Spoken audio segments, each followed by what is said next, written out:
All right, folks. I'm Zed. Welcome to the podcast where I tell stories. And, it's the day after Easter. And this morning, maybe late last night, who really knows, but somewhere during my sleep, I had a dream. Now, I don't know if there's anybody else out there like me, but I tend to be aware that I'm dreaming. I tend to, I suppose I'm a light sleeper, maybe not. It's very strange. I've explained this phenomenon to a bunch of people in my life, and none of them seem to be able to, uh, what's the word? Relate. And that's basically where, I'm asleep, but I'm also awake and I'm also dreaming. It's a very strange feeling and sometimes not very restful.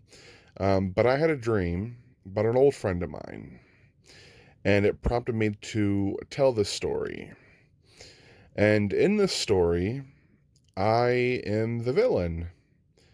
And I think that's a very important thing for me to say off the bat because um, in the stories of our lives, we are not always the hero. And that is an important thing to acknowledge and to be honest about. And in these stories that I hope to tell today and in the future, I'm not always going to be in the right. I'm not always proud of the things that I have done in my past. That's just the truth of the matter, and that's a simple fact. And I feel like a lot of us can relate to that. Um, let me be the first to say that I am not proud of the things that I had said and done in my youth. I am not um I'm not looking for sympathy with this story. I am wholeheartedly the villain and in the wrong. And also, I'm going to be concealing the identities of these people. So instead of using their actual names, the friend in question, I'm going to be calling C, and everyone else, I'll try to explain the best of my ability throughout who they are and where they fit into the story. But C is the friend.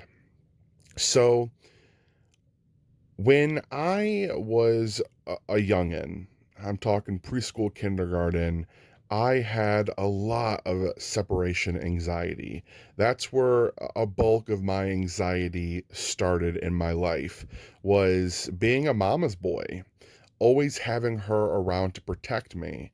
And when I finally did go to school, when I was, 5, 6 years old, it was hard for me.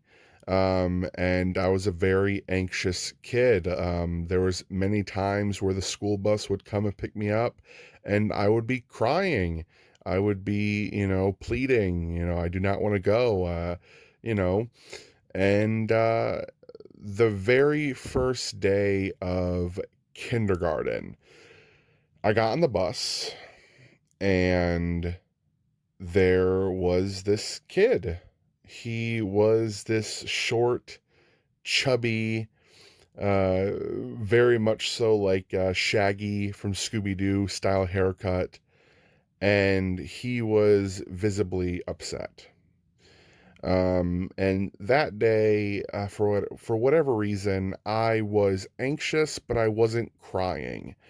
And I looked over at him, and he looked at me and asked if we could be friends.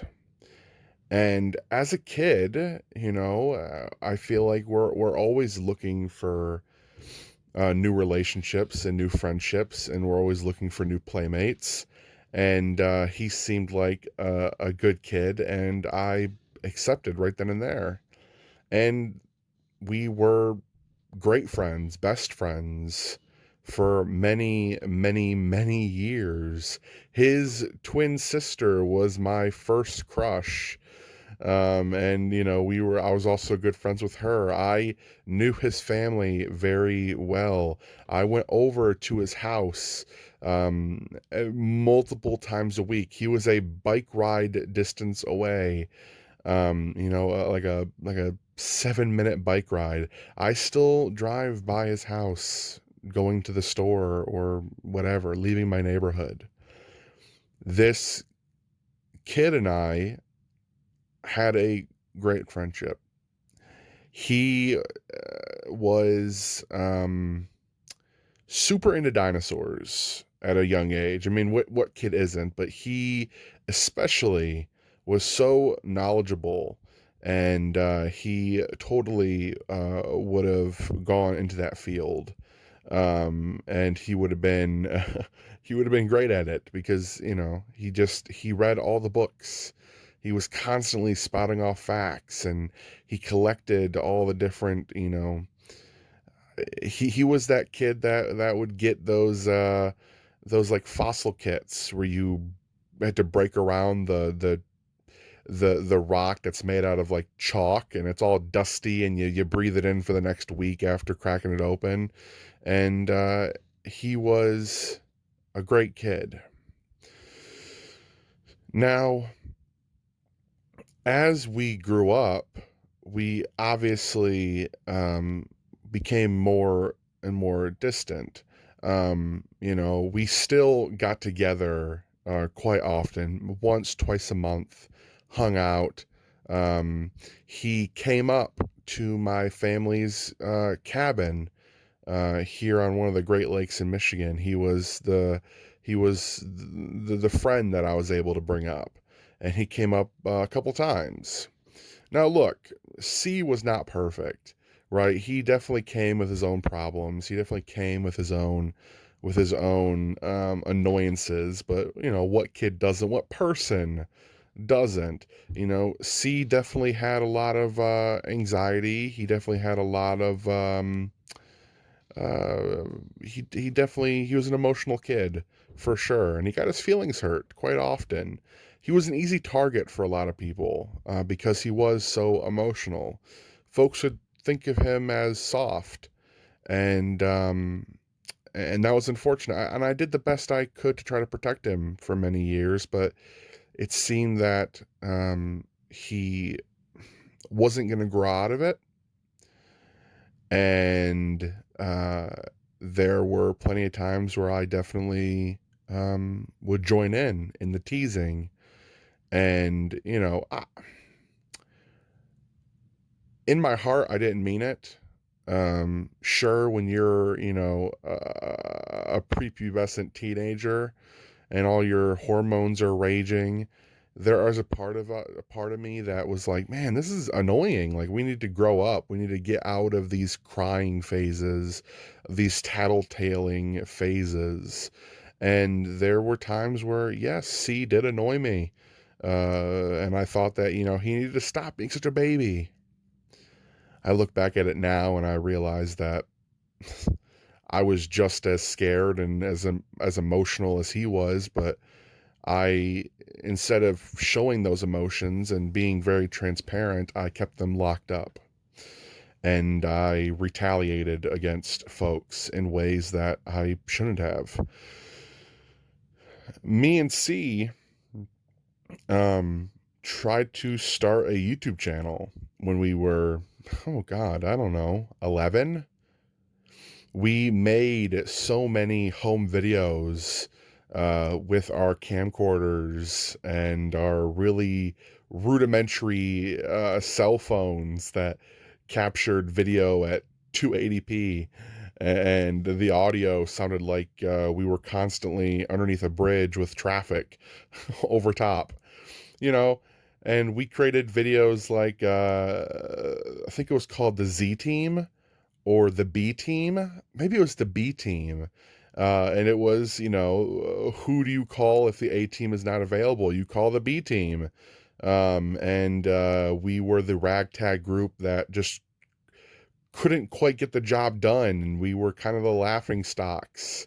It was myself, C, his twin sister, and my cousin, who starred in these videos.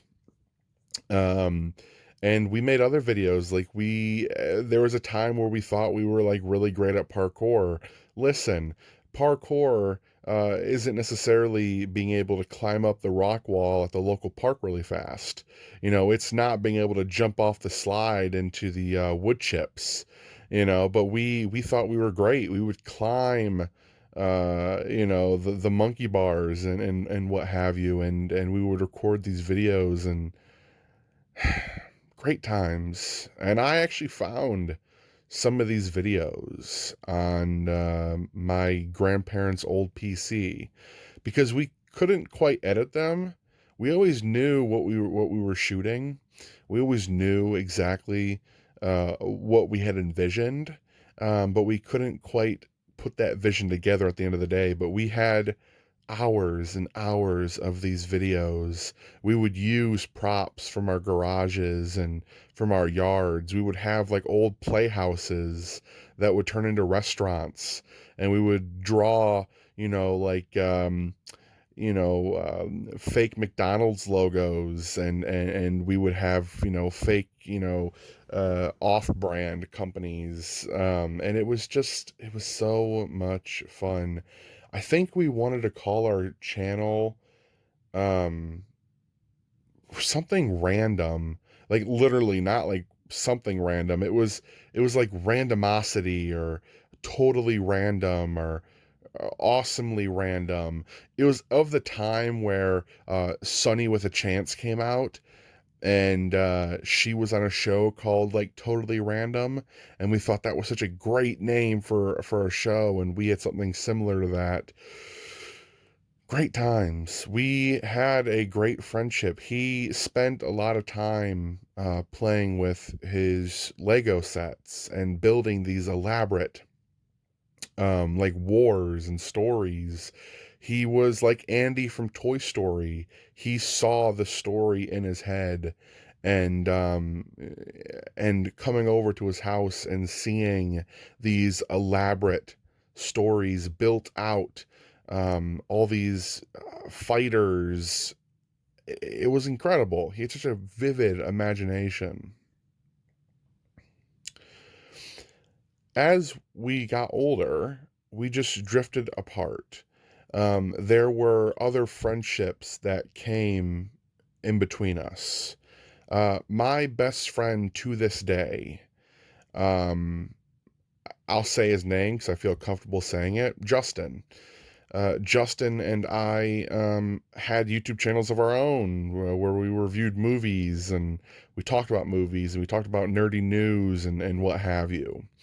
We had our own podcast. Justin and C never liked each other, and they never saw eye to eye. And Justin was also of the mindset that C was just a crybaby. Unfortunate. We've obviously grown past that now that we are adults.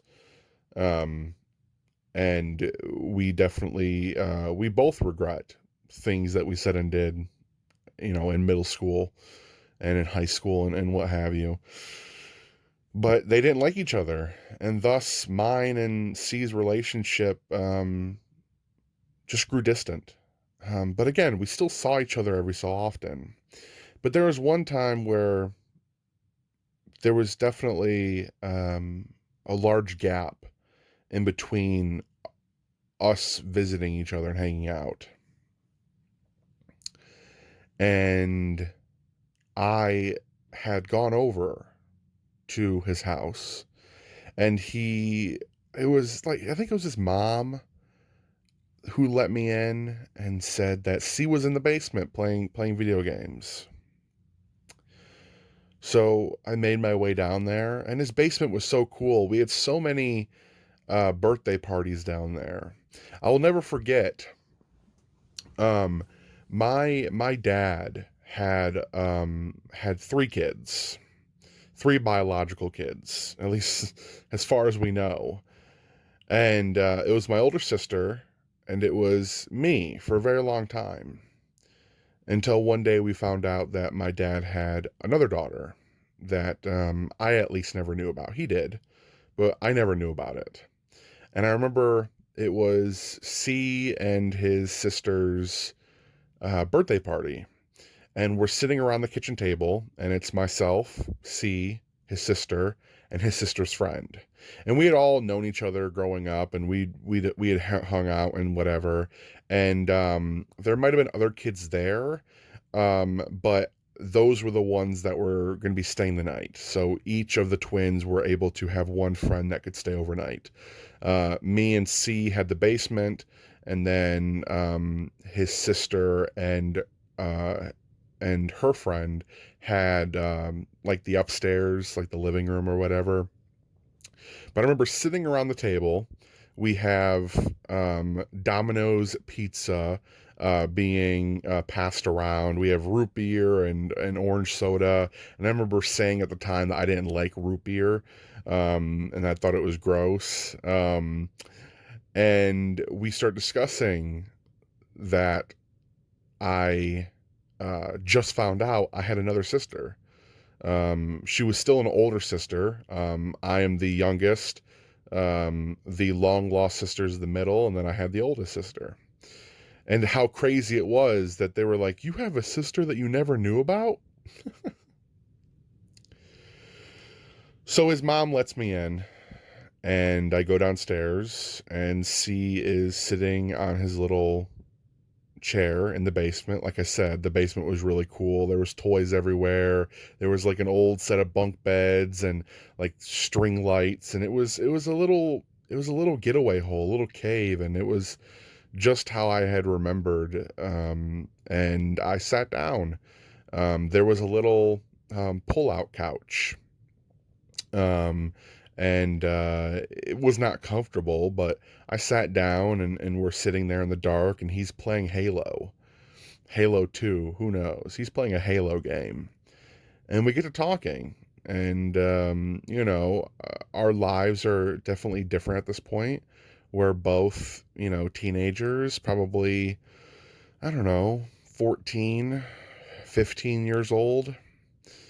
And at this point in time, he was trying to become healthier, trying to lose weight, exercising more, doing that sort of thing, going to the gym. And we were catching up. And he had brought up that he found Jesus. And an important note to make is that I am not religious. I grew up in a believing household, but we didn't go to church. We didn't pray before meals. It wasn't as important to us. And thus, I was able to make my own decisions growing up. My parents never instilled that in me. They always wanted me to make my own decisions, as I think a lot of kids should. Um, and thankfully, they gave me the choice, the option. And at that point in my life, I considered myself a hard atheist. Zed's a hard atheist. I do not believe in God. I think it's silly. It's stupid. And when he told me that, I laughed. I laughed. I mocked him. I told him, that's so stupid. It's so silly. You've always been a man of science. How could you how could you believe in such a ridiculous thing? And he was holding a Bible. He had a Bible that was sitting next to him, and he was telling me, "No, you shouldn't say those things. You should ask for forgiveness, and you should go to church, and you should save yourself." And I took the Bible away from him, or he passed it to me. I don't exactly remember. And I remember mocking it and throwing it on the ground. Hell, maybe I even stepped on it. But it wasn't an argument. We weren't arguing, but I definitely saw that I was getting a response from him. A response that I thought was silly. And I wanted for whatever reason to crack him, to make him go, "Oh, you're right. God is silly." I never, ever in a million years want to make somebody feel like God is silly, though I am not a believer. Nowadays, I would consider myself agnostic, somebody who doesn't necessarily believe in God, but I also can't disprove it. Any God, not just a Christian God, but any God. I can't disprove it, but I don't necessarily subscribe to it. So I'm agnostic. I'm open to the idea, sure. But at the time, I wanted to crack him. I wanted him to give up this silly notion of a man in the sky, and that hurt him. That that hurt him, and for good reason. I was being a dick. I was being it was above and beyond uncalled for, but I didn't see that at the time. I later would come to regret it because that was really the last time that C and I would speak and talk to each other. We went to different high schools, but those high schools we both attended. So I went to a smaller high school that was more technology based. But at the end of the day, at the end of my school day, I would get on a bus and my final class I would take at the bigger high school. And that's where he went. So we would see each other in the hallways, and we would acknowledge each other because it was hard not to. We grew up together. We were best friends for many years, and I think there was also an understanding as the years went by that I I actively tried to be a better person. I was going through my own demons and my own problems, being being somebody who dealt with a lot of anxiety and depression and had suicidal tendencies, being on and off medications for many years. I think you could definitely see that I was fighting my own demons and that I had said and done things that I regretted, but he kept his distance because at any moment I could be the bully again. And trust me, I was definitely a bully. I was not the bully that took your lunch money. I was not the bully that said, you're gay. That wasn't me. I didn't care whether you were gay. I didn't care if you had money. I didn't care if you were fat. I didn't care if you were skinny or tall or I didn't care about those things. I was just mean sometimes to my friends. It was usually to my friend group. And being somebody who I was in a different weight class, if you want to put it in boxing terms. I was a 6'5", 260-pound machine. And all my friends were kids. They were middle school, high school kids. And I was a fully grown adult looking basically like I had the power behind my fists. And I was a bully sometimes. Everyone liked me. I feel like I was everyone's friend. I was able to make everyone laugh, and even the friends that I did bully, we still had great times together, but that doesn't mean and that doesn't take away from the fact that I was not always the best friend to them. So, flash forward, everyone graduates, and This is probably a year or two later after graduation. I'm at the grocery store, and I'm with my friend Justin, and we are about to leave. We are heading towards the exit, and I see somebody I recognize, but I only see the back of them. And we're approaching, and ooh, my heart starts racing. The person turns, and I see their side profile, and I immediately know who it is. I already had the inclination when I saw the back of them. It was C. And I went up to him because I wanted to say hi. It had been many years. And I had the hope that we could let bygones be bygones and that we would able to reopen a channel of discussion between us and maybe rekindle a friendship. I walked up to him, shook his hand, said, it's so great to see you, man. And he said, you too. And we talked. It was very short, no more than 2 minutes. And I said, man, it was really great to see you. Mind you, my legs feel like gelatin at this point. They're two noodles just trying to keep my body weight up. I am anxious. I am nervous because the power is in his court. The ball is in his court. He has my hands tied. He doesn't need to be nice to me. He doesn't need to give me the time of day. But he did. We had our little discussion, and I left. We moved on.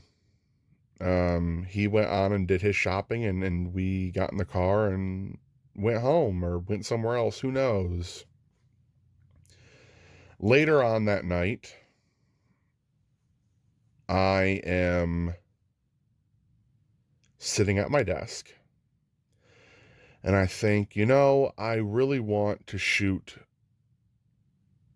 over a message to see and tell him how truly great it was to see him, that it really made my day, and I would like to discuss our past.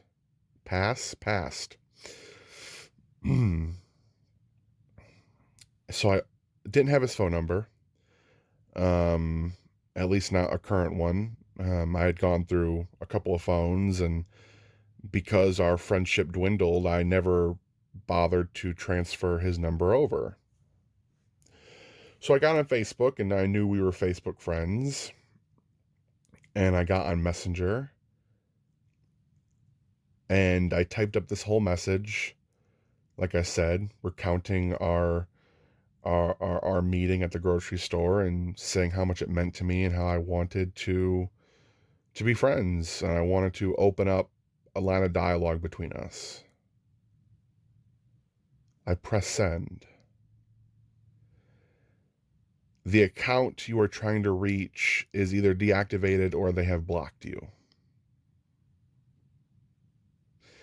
Now I know for a fact that just a few weeks prior, I had wished them a happy birthday, the twins.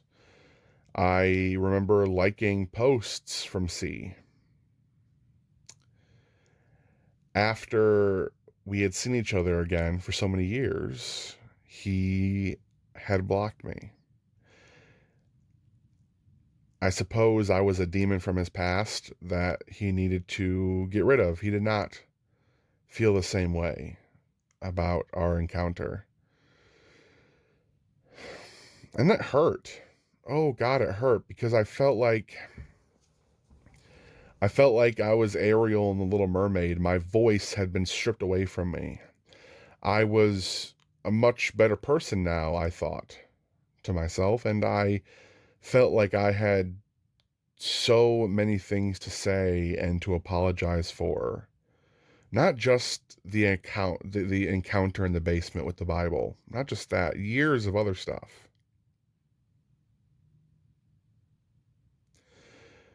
but I was at a crossroads. I at a standstill. There's nothing I could do. So I let time pass. I didn't know how to reach out. There were times I thought, well, maybe I should walk over and knock on his door. And the worst he could do is tell me to go away. The worst anybody could do is to tell me to go away. But I was too much of a coward. I didn't have the strength, the courage to face him.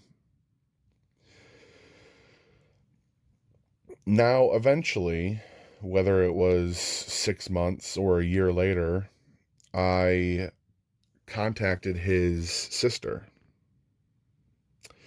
and I said, you know, I saw your brother at the store. I tried to get in contact with him after, and I had found out and came to the realization that he had blocked me. And I just want to apologize, and I would like you to deliver this message for me. And beneath the message was a long, long, long, long piece of dialogue that I had sent her way. And it was me apologizing for the countless things I had done and said over the years. Things that I had thought I had apologized for in the past, but I truly hadn't, because I would apologize, but then I would do the same things again. And that's being a kid, that's being a teenager. But I felt like it was only fair for me to apologize. And in that piece of dialogue I sent over, I specifically stated that you don't have to accept my apology. You don't have to reopen a connection between us. I just feel like you more than deserve an apology. I sent that her way. About a day later, she said, "Oh, absolutely, I'll pass it along." Great, thank you so much. You don't know how much I appreciate this. I never heard back from C. Truth be told, I don't know if he ever got the message. There's always this looming part in the back of my mind that says that I should try again. I should walk over to his house and knock on the door. I drive past his house, and there's not a time that I go by that I don't think about that I don't think about how remorseful I feel. And look, I didn't kill the guy. I didn't kill his dog, but I know what it's like to be bullied, and I know what it's like to be vulnerable, and I know what it's like to be an emotional person, somebody who definitely takes things to heart sometimes. And I've definitely battled over the years of trying to build up a shell to where things don't hurt me. But listen, I'm only human. Every so often, somebody says something and it does hurt. And I needed him to know that I was sorry. And there is a part of me that definitely thinks that there are those times where I drive by and I'm like, I should stop. I don't need to go to Goodwill. I don't need to go to Big Lots. I need to go to my friend's house and apologize. I hope there's plenty of life left for me to live. and I hope one day I do get that chance where I bump into him and I kind of get to corner him and be like, "Hey, listen, dude, did you ever get my message?" Who knows? But I respect his wishes. If he did get it, if he did read it, I more than respect his wishes to not have anything to do with me. That's his decision, and I respect it. So, that's the story. And I feel like it's important for all of us to recognize when we were in the wrong and to realize that, yeah, we do grow out of these things. I hope we do. I hope a lot of us grew out of our our wrong ways. But they were a part of us. They were aspects of us that made us who we are now. And if you ever wrong somebody, if you ever hurt somebody, I my piece of advice is to reach out, apologize, try to open back up a line of communication. If you were the person who was wronged, reach out to the person who wronged you. See what kind of person they are now. I hope you don't hurt yourself in the process of either, because there was definitely there was a hefty bruise to my morale, to my ego, but it was definitely worth it to hopefully get that message to him. But guys, that is where I'm going to end this story. I hope that folks don't see me differently because I hope that I'm a different person than I once was, and I'm every day, every day, just trying to be a better person, trying to grow myself. Thank you for listening. I hope you all enjoyed. Open up a discussion in the comments down below, please. I love talking. And until next time, guys, I'll be talking when I talk to you. Peace.